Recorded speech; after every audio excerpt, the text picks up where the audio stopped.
Hello friends, ज्ञानी studio में आप सभी का बहुत बहुत स्वागत है। दोस्तों, यदि अभी तक आपने मेरे चैनल को सब्सक्राइब नहीं किया है तो नीचे दिए रेड कलर के सब्सक्राइब बटन पर क्लिक करना बिल्कुल न भूलें।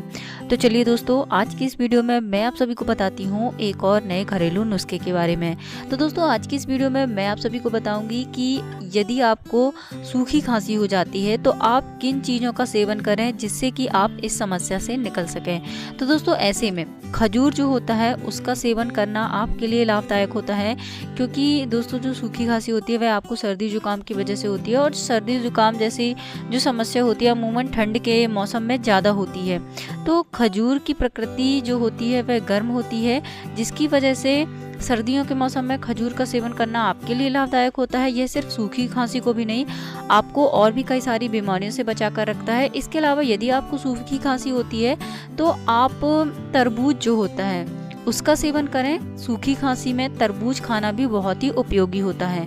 तो दोस्तों, यदि आपके साथ यह समस्या है तो आप इन दोनों का सेवन करिए, इससे आपको सूखी खांसी में राहत मिलेगी। तो दोस्तों, यह थी छोटी सी जानकारी, उम्मीद करती हूँ आपको पसंद आई होगी। यदि ये जानकारी आपको पसंद आई है तो आप इस वीडियो को लाइक कीजिए, शेयर कीजिए और बेल आइकन को भी दबाइए, ताकि इसी तरह के वीडियो का नोटिफिकेशन सबसे पहले आपके पास तक पहुँच सके।